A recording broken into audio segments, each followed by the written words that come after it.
Praise the Lord. ક્રિસ્મોલ અભય તથા બહેનો, દિવ્ય અને દિવ્ય સંદેશમાં તમારું સ્વાગત છે. ફેબ્રુઆરી 4 આ સંદેશ સાંભળવા તમારા સૌ માટે અને તમારા પરિવારજન વિશે પ્રાર્થના કરું છું. આજે મહાન સંત જ્હોન ડી બ્રિટોનો તહેવાર ઉજવીએ છીએ.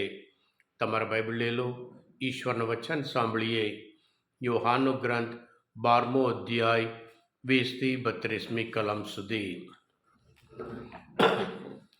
ઉત્સવમાં પૂજા કરવામાં આવેલા લોકોમાં કેટલાક ગ્રીકો હતા. તેમણે ગાલિલમાં આવેલ બેથસૈદાના ફિલિપ પાસે આવીને કહ્યું, મોટા ભાઈ, અમારે ઈસુના દર્શન કરવા છે. ફિલિપે જઈને આંદ્રિયાને કહ્યું. આંદ્રિયા અને ફિલિપે જઈને ઈસુને વાત કરી. ત્યારે ઈસુએ તેમને કહ્યું, માનવ પુત્રને મહિમાવસ્થા થવાનો સમય આવી પહોંચ્યો છે.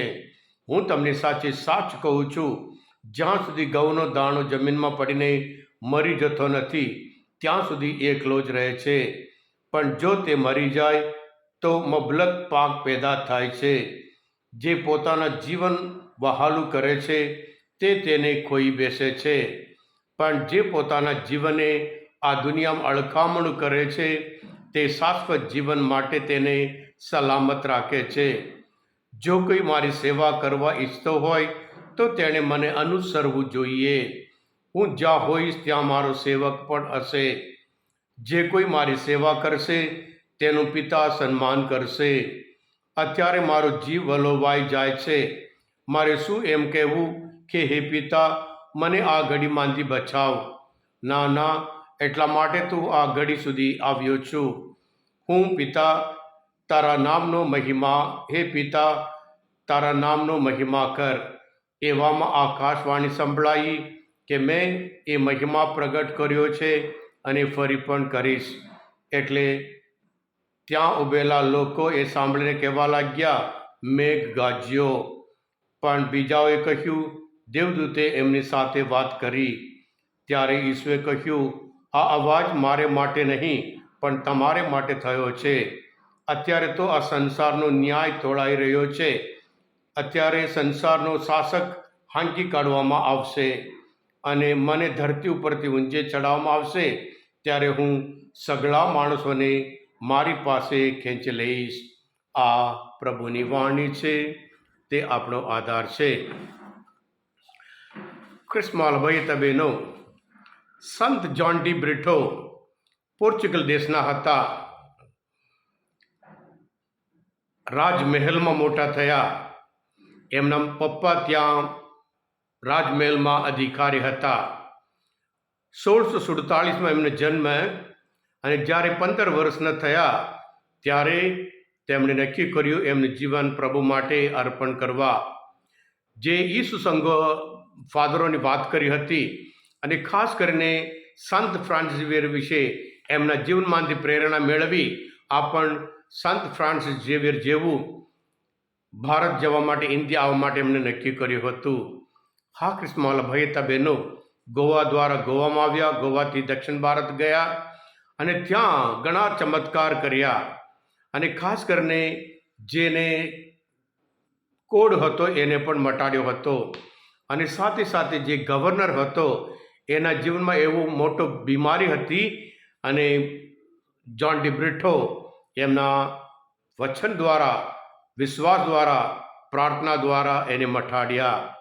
હા ક્રિસ્મોલ ભાઈ બહેનો, જેમ જેમ વધારે પ્રખ્યાત થયા હતા તેમ તેમ ત્યાં સ્થાનિક વિરોધ, એના વિરોધ વધતો ગયો અને છેલ્લે એમને મારી નાખવા માટે ત્યાં દિવસ પણ નક્કી કરવામાં આવ્યું હતું.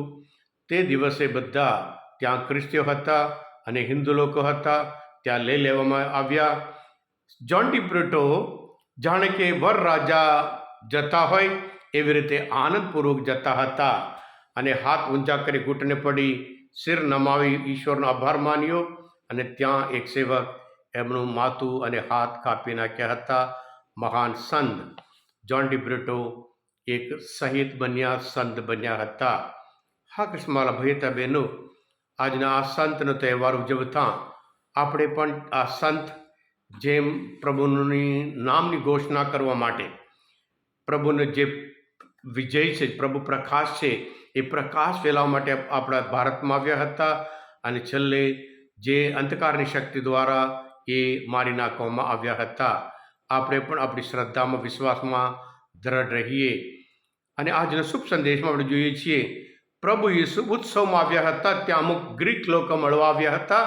પ્રભુ યીશુ ખુશ થઈ ગયા અને કહે છે, પ્રભુ યીશુ પોતે કહે છે, માનવ પુત્રને મહિમાવસ્ત થવાનો સમય પાકી ગયો છે. યહૂદી લોકો એ માનતા હતા કે જ્યારે મસીહ આવશે માત્ર એમના માટે આવશે. પ્રભુ યીશુ એના દ્વારા કહે છે કે માત્ર મસીહ યહૂદીઓ માટે નહીં, આખી માનવ જાત માટે આવ્યા છે. અને સાથે સાથે પ્રભુ કહે છે, ઘઉંનો દાણો જ્યારે જમીનમાં પડીને મરી જાય છે ત્યારે મબલક પેદા થાય છે. પ્રભુ યીશુ એમના મરણ વિશે વાત કરતા હતા. એમના મરણ દ્વારા આખી માનવ જાત માટે જીવન આપવાના હતા. હા કૃષ્ણ બહેનો, જ્યારે જીવન ગુમાવીએ ત્યારે આપણે મહિમા પ્રાપ્ત કરીએ છીએ. ઝાડમાં ફૂલ છે અને જ્યારે ફૂલ ગુમાવે અને પછી ત્યાં આપણને પાક મળે છે કે ફળ મળે છે. અને એવી જ રીતે એક વખત એવા એક માણસ દરરોજ જે ઝાડ નીચે આવીને ઊભો હોય અને પાનકર ઋતુમાં આવ્યું, ત્યાં કોઈ પાન ન હતું. એટલે એમને લાગ્યું શું થઈ ગયું છે. ત્યારે ઝાડે કહ્યું, હજુ આ પાનકર ઋતુ પાન કરમાઈ ગયા છે. સમય આવશે, વસંત આવશે અને વધારે ફૂલ થશે, વધારે જે પાંદડા થશે અને વધારે આ ઝાડ પુષ્કળ એકદમ લીલછમ જશે એમ કહ્યું હતું. હા કૃષ્ણ ભયતા બહેનો, આજના શુભ સંદેશ દ્વારા પ્રભુ યીશુ જ્યારે આપણું જીવન ગુમાવીએ, પતિ પત્ની જ્યારે જીવન ગુમાવે, જે દાંપત્ય જીવન આનંદપૂર્વક થાય છે. પ્રભુ યીશુ એમને જીવન ગુમાવ્યા, માનવ જાત માટે જીવન આપ્યું હતું. અને આપણે પણ હંમેશા પ્રભુ માટે જીવીએ અને આપણા જીવન દ્વારા હંમેશા પ્રભુનો જ મહિમા કરીએ. હા કૃષ્ણ ભયતા બહેનો, આજના મનચિંતન શાસ્ત્ર પર સમજવા માટે પ્રભુ શ્રી ઓળખમાં વધુ રૂપિયા હોય તમે પોતે દિવ્ય અને દિવ્ય સંદેશ સબસ્ક્રાઈબ કરજો અને બીજા માટે પણ ફોરવર્ડ કરજો. કારણ તમે બધા આશીર્વાદિત છો, અભિષિક્ત છો.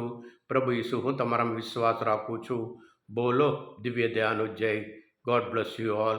હા કૃષ્ણ ભયતા બહેનો, આ શુક્રવારે બધા જ 10 અને 12માના અને એવી રીતે કોલેજના તમામ પરીક્ષાર્થીઓ માટે વિશેષ પ્રાર્થના અને આશીર્વાદ આપવામાં આવશે. બધાને આમંત્રણ છે. Jesus, I trust in you.